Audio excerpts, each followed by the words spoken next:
Hi అండి అందరికీ. YouTube, Instagram open చేస్తే చాలు ఈ రెసిపీ బాగా ట్రెండింగ్లో ఉంది.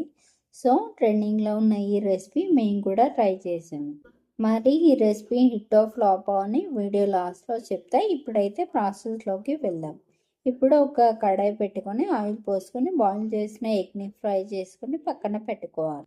ఇప్పుడు మళ్ళీ అదే కడాయి పెట్టుకొని కొంచెం ఆయిల్ పోసుకొని ఒక ఎగ్ కొట్టుకోవాలి. ఇప్పుడు ఆనియన్స్, పచ్చిమిర్చి వేసుకోవాలి.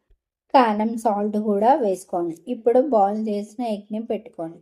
ఇప్పుడు పైనుంచి ఒక ఎగ్ కొట్టుకోవాలి. ఇప్పుడు మళ్ళీ ఆనియన్స్, పచ్చిమిర్చి వేసుకోవాలి. సైడ్స్కి ఆయిల్ పోసుకోండి. ఇప్పుడు ఎగ్స్ని రిటర్న్ తిప్పుకోవాలి. అంతే అండి, వేడి వేడి trending egg puffs recipe ready అయింది. ఈ రెసిపీ హిట్ కాలే, అలానే ఫ్లాప్ కూడా కాలే, ఓకే ఉంది.